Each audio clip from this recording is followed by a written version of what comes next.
Hello and welcome to another episode of the Jared Barnes Show. I am your host, Jared Barnes, and it's been a while since I've done an episode. Actually, October 22nd was the last time I did an episode, and today is December 7th. A lot of things have happened in my life since then. I don't know if any of you really care to know, but I'm going to update you on it anyways. I dropped out of college. I'm going to another college. I enrolled, I'm accepted there. I started working more full-time than I was before at work, a couple more hours a week, nothing major. But I was trying to get my life together over that month, and really I went through a lot of mental issues and stuff like that, where it was just like overthinking a lot of things, and realized I wasn't in the right state of mind to put out an episode, and felt like that it wasn't going to be right to you, the listeners, who listen to my podcast and stuff like that and watch my YouTube videos. It wasn't going to be right for you to have to deal with my mental mess along with everything else going on that I was trying to skirmish through when I didn't really have the necessary energy to really do so. So now I'm back, and my plan is to do smaller episodes, shorter episodes, kind of like this one's probably going to be 20 to 30 minutes long. It's gonna keep it short. I'm gonna try to keep it in the 20-minute range, and I'm gonna try to do 3 to 4 episodes per week that are shorter, just so I can have something to throw on YouTube. Maybe put something on TikTok and just kind of put it on my social medias and start working in that direction. There's some things going on behind the scenes. Some changes may be coming. BB Sports Media might no longer be a thing. Who knows? It's tough to tell, but I'm excited. I am excited, and we're just gonna get right into today's episode. And I'm really gonna focus on like 3 things, like 3 main things, and then I'm gonna kind of have like an off topic, not really, because it's all kind of NFL related and football related, but my goal is to have whatever I don't cover in this football episode in tomorrow's episode, and then on Wednesday I plan on doing some NBA stuff, and then maybe later in the week I plan on doing kind of the preview for this weekend in football, and I'm excited about it. I am really excited about it. If you're watching on YouTube, you can see that I got my Christmas mug, trying to get myself in the season of Christmas because it is December. Let's get it right into this episode. First thing I want to talk about is the Browns and Titans game. And the Browns, they're a team that is built for the playoffs. One of the best things you need in the playoffs is a good running game complemented by a good defense. The Browns have that. They have one of the best running games in football and a very good defense, led by Myles Garrett and middle linebacker Mack Wilson. Denzel Ward on the outside, got a good defense, solid defense. And that's the thing you need to have to be successful in the playoffs. And it was not at all expecting, I was not at all expecting the Browns to come out and dominate the way that they did yesterday. Not at all. I didn't expect to see Baker come in and throw for 4 touchdowns in the first half. Yes, 4 touchdowns in the first half. Was not expecting that at all. Now, they shocked me. The Browns really did shock me. And I've kind of been higher on them than some people would. They've been in my top 10 power rankings. If you follow along on Instagram, they've been around 9, 8, and I think around 7. They've been hovering around that area. And people have been saying I'm too high on the Browns, that they're really not that good. And in today's game, they showed that they are just that good of a team. And, after watching this game and seeing how they shut down Derrick Henry in the way that, just seeing how efficient that offense was in the first half, they should probably be in the majority of people's top 10 when, power rankings and stuff come out this week, because the Browns are legit. They are a team that's going to be in the playoffs. They're going to be a team that could be a problem in the playoffs. And just like, it's like the most 2020 thing of this year, that the Browns are going to finish with a winning record. It's crazy. Next week they play the Ravens. That's going to be a tough game. It's also going to determine whether the Browns actually have a chance at winning the winning the AFC North. Sorry, I'm nervous because this is my first episode in a long time. But yeah, it's going to be big in determining that. If the Browns lose, I'm pretty sure the Steelers clinch.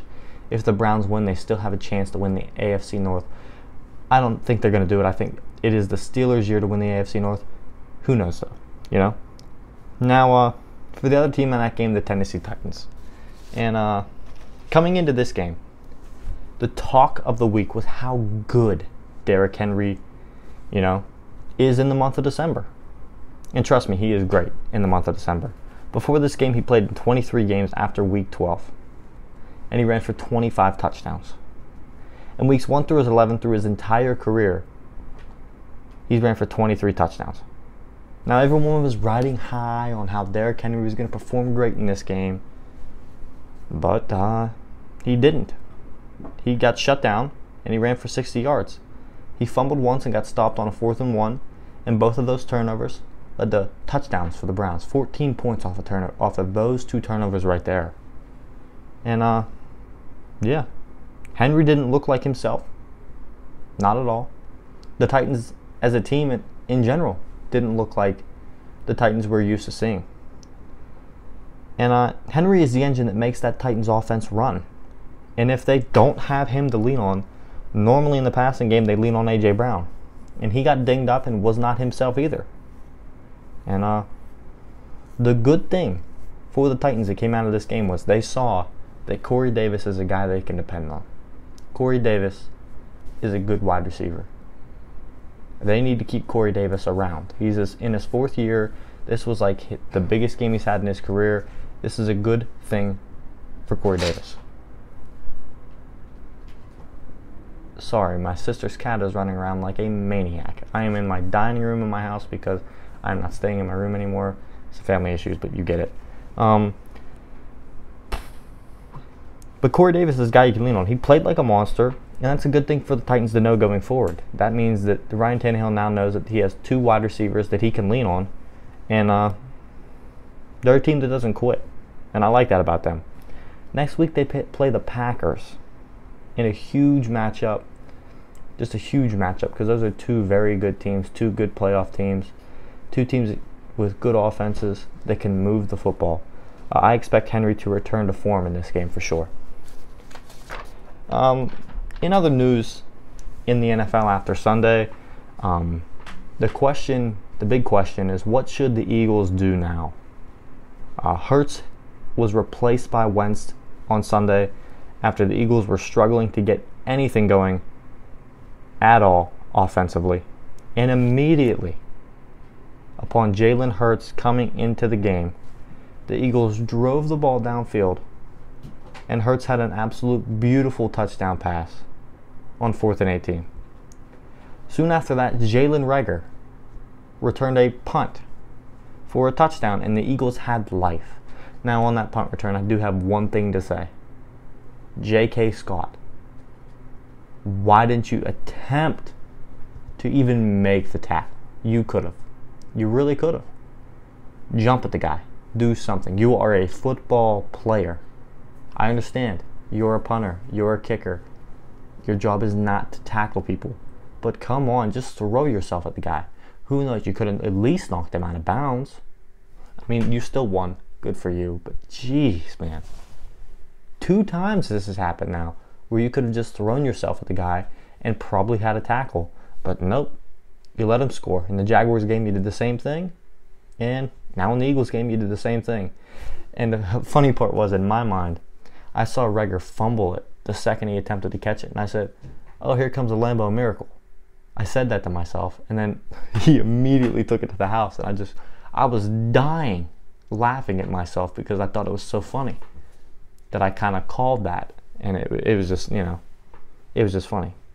But like I said, Wentz got benched. Hurts came in, played well. Eagles had life. And this was a game that I didn't think they should have had life in whatsoever. This was a game that I thought the Packers would kick their teeth in. And the Packers outplayed them by 1.5 miles anyways. It doesn't matter. But when Hurts came in, there was some life.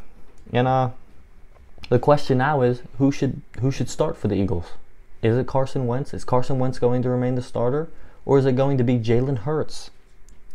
Honestly, Wentz has struggled all year. And personally, if I was the Eagles head coach Doug Peterson, if I was the Eagles GM Howie Roseman, if I was the Eagles owner, I would do everything I possibly could to make sure that we roll with Hurts and not look back. But I'm not anybody in the Eagles organization, so that's not up for me to decide. But that's just what I would do. Who knows what's going to happen? It's insane. Another NFC East team, though, has made some headlines this week because they won a game. Literally, that's why they're making headlines. They came in as 10-point underdogs or something like that, and they pulled off an upset with a backup quarterback, Colt McCoy, another 2020 headline you was not expecting to hear. I know. And the Giants, they were able to upset the Seahawks by a score of 17-12. Yeah. 17-12. A low-scoring game. Not a game you ever expect from the Seahawks whatsoever. If you're a Seahawks fan and you're a person that likes the Seahawks. Me, I'm not a Seahawks fan. Some would say I'm a Seahawks hater. So I enjoyed seeing Seattle lose. I'm not high on them. I think they're overrated as a team. I don't think they're actually that good of a football team. And today it showed. They lost to the New York Giants. The New York Giants, though, are a team playing for each other. They're a team that's playing together. And I like that. And, I think it's cool to see Colt McCoy back in playing quarterback, even though he wasn't that great. He was efficient. He made smart decisions, and he got the job done. He pulled off a win in Seattle. Crazy thing to do. And the Giants just did whatever they wanted to do running the football. Whatever they wanted to do. And you got to remember, they have Wayne Gallman as their running back and Alfred Morris as their running back. It's not like they have Saquon Barkley in the backfield. That tells you what you need to know about the Seahawks defense. That Seahawks defense is terrible. I'll tell you what, the Seahawks are in a massive slump. Massive slump. They're not even they lost the division lead to the Rams. And honestly, the Rams are hot. The Giants are hot. I honestly like the Giants' schedule down the stretch, though. And I think they can honestly finish the season from this point on going 4-1 in the... Yeah. Well, they got 4... Well... Counting this week, they'd go 4-1, but 3-1 in the next 4 games, and end the season with a record of 8-8. They'd win the NFC East with that record at 8-8. No one would have expected the NFC East to have a team with 8 wins this year, but I think the Giants are going to be able to do it. But back to the Rams, I tell you what, the Rams are hot. They're dangerous. They're a team that I think could come out of the NFC. Just my thoughts. But moving on from that, I'm just going to kind of recap the rest of NFL Sunday. I'm just going to run through the scores and say a few words about each game. Let's get it. So the Lions beat the Bears by a score of 34-30 in a game that no one cared about, and in a game where we learned that it's going to be a long final 4 weeks of the season for both of these teams, for sure. The Saints beat the Falcons 21-16, but I personally still don't think Taysom Hill is the future quarterback of the New Orleans Saints. I can't just drop that line and not defend it, but that's what I'm going to do right now, and I will defend it in tomorrow's episode because I feel like that's a conversation that's going to take some more time, and tomorrow just seems like a better day to do it. The Dolphins beat the Bengals 19-7. The Dolphins are winning the games that they have to win, that they need to win, and that they should win. Tua is still very good. Happy to see him back out there playing, even though I'm not really sure what his injury was. Makes no sense to me. Vikings keep their playoff hopes alive after an overtime thriller versus the Mike Glennon-led Jacksonville Jaguars by a score of 27-24. This was a game that when I saw the spread and I saw it was plus 10 for the Jags, after seeing the way the Jags played last week, I said, man, I'd take that spread, but, I don't gamble. So I told everybody that I knew the gamble, say, that plus 10 spread of the Jaguars is very tempting to me. Maybe hop on that because I said I think the Jaguars are going to have a good game. And they did. Took the Vikings in overtime, but hey, a win is a win, and the Vikings are now 6-6, and their playoff hopes are alive and well in the NFC. They can they're a team with a good defense and a running game. A team that could possibly make some moves in the playoffs if you have that. And Kirk Cousins, good quarterback. I like Kirk Cousins. A lot of people bash him because he's bad in prime time. Bro, he was on bad teams when he played on prime time. Give him a break.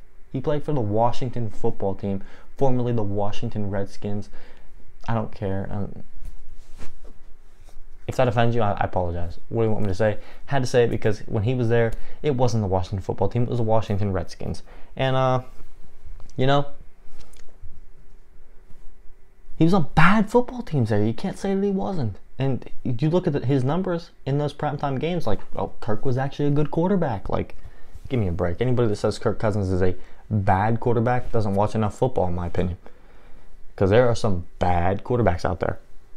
Moving on to a bad game, the Raiders beat the Jets 31-28, and Adam Gase might honestly have coached his best game of the season, because in a Hail Mary situation, a game where the only thing that the Raiders could do to win the game is throw it deep and hope for a prayer,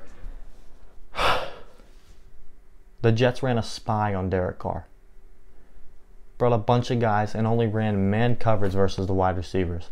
Like the Jets corners are going to be able to cover Henry Ruggs on man coverage. Get out of here. There's no chance. The Jets deserve to lose that football game doing crap like that, and they didn't want to win the football game. Adam Gase and the Jets continually want to tank, and that's on them. But it's clear to the NFL, and it's clear to the fans, that they're purposely tanking because you don't run a play like that in a game, like a do-or-die game situation, unless you're either one of the worst coaches of all time, which Adam Gase might be, or you're trying to tank, which they definitely are trying to do. When you combine those two, you just are a terrible football team, and that's what the Jets are.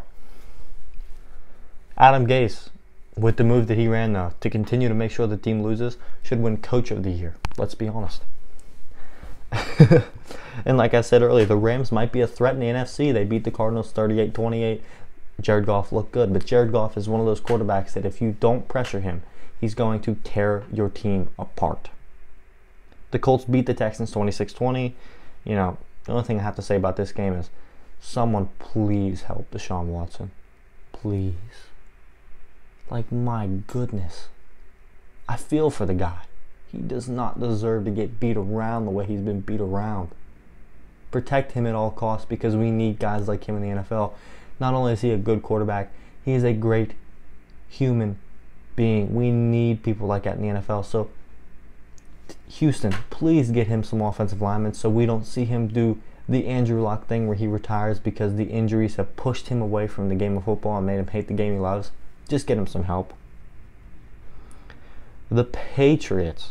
This is not going to get talked about enough in my opinion, but the Patriots routed the Chargers 45-0. And not everybody's going to know this, but the Patriots were not favored in this game. But they won 45-0. And let's be honest, the Patriots should have never been underdogs in this game. The Anthony Lynn, oh man, that's tough to say. That's a tongue twister right there. Anthony Lynn led. The Anthony Lynn led Chargers. Got it right that time. Versus the Bill Belichick led Patriots. You mean to tell me that somehow Bill Belichick was not favored in this game? Get out of here. Anthony Lynn's a bad head coach. He's a bad head coach. He should probably get fired. Again, that's something that's going to be in tomorrow's episode. So it's going to be a very packed episode tomorrow. But it's also not going to be very long either, because I said like I'm doing shorter episodes every single week, which I'm excited about. Hope you're excited about it as well. But the Patriots should not have been underdogs in this game. And if you picked LA to win, or you picked LA spread, or the money line, whatever, you're an idiot, and you deserve to lose. Don't pick against Bill Belichick ever, unless he's like playing Kansas City. But even then, I don't know if I'd pick against Bill Belichick. He's Bill Belichick. Come on now. And the final game, the Broncos played their hearts out, but the Chiefs were able to still beat them because they are so uberly talented, and they are the best team in football. Chiefs hang on 22-16. Poor Broncos. Poor Broncos. And the last thing I want to talk about, it's not NFL, it's college. And it's the game that did not disappoint me this weekend. It's also the game I was not expecting it to be. BYU versus Coastal Carolina, man. What a fun game this one was. It was not the offensive shootout that I thought it was going to be, but I enjoyed every second of it from kickoff to the end of the game. Coastal Carolina, very good team. I have not watched a lot of Coastal Carolina this year, but I have watched a lot of BYU, so I was really pulling for BYU in this game. But man, as the game went on, you could just tell that Coastal Carolina was going to get the win regardless, because their defense was dominant. Their coaching was excellent. Maybe they're a little dirty, yeah, because that end of the first half when Zach Wilson was wrong, that guy should have probably got ejected for that. There was no need for that. to do that to Zach Wilson. And I was hoping Zach would come out and just tear them apart in the second half because of that, and he didn't really. But Zach Wilson showed me that he's still a first-round pick in the NFL because he is uberly talented. He threw the ball 75 yards with the flick of his wrist on that same play that he got bullied on. I mean, I know it was a pick, but man, did you see the arm strength he has on that? Oh, the arm strength that guy has is so good. I was so excited to watch this game, and really, I watched it as a fan. I didn't really watch it thinking I was going to do a podcast or really talk about it. So, like, it was 2 days. It was Saturday night. Today is Sunday. I mean, that's all 24 hours ago. It's a long day. I mean, I don't really remember it all that greatly, but man, it was such a fun game to watch. I enjoyed every second of it, and yeah, if you get a chance to watch that game at some point, please check it out, because I mean, I know it's over, and watching stuff when it's not live is kind of weird, but like, that game was worth watching because it was such a fun game. And honestly, that could be a new rivalry. BYU's an independent team. Coastal Carolina's in the Sun Belt. I'm sure they can make it work. It'd be good for both schools because this was the best game I have watched in college this year. At least the most entertaining, in my opinion. I've watched some good games and some good football being played, but this was the most entertaining because it wasn't a blowout. It was a close game the whole way through, and I enjoyed every second of it. So, yep, that's the whole episode. 21 minutes or so, give or take. Again, thank you for listening. If you like this episode, share it with a friend, share it with a coworker. Just tell somebody about it, you know? Get the word out there. Let's grow this thing. It's going to depend on you guys whether I grow this thing or not, because I tell people I do my job. You got to do your part too. Tell somebody. Tell somebody about my podcast. Say it's a good podcast. Tell them, hey, if you like sports, give it a listen. It's kind of entertaining. It's not a long listen. It's an easy listen. It's short. And yeah. Have a good one.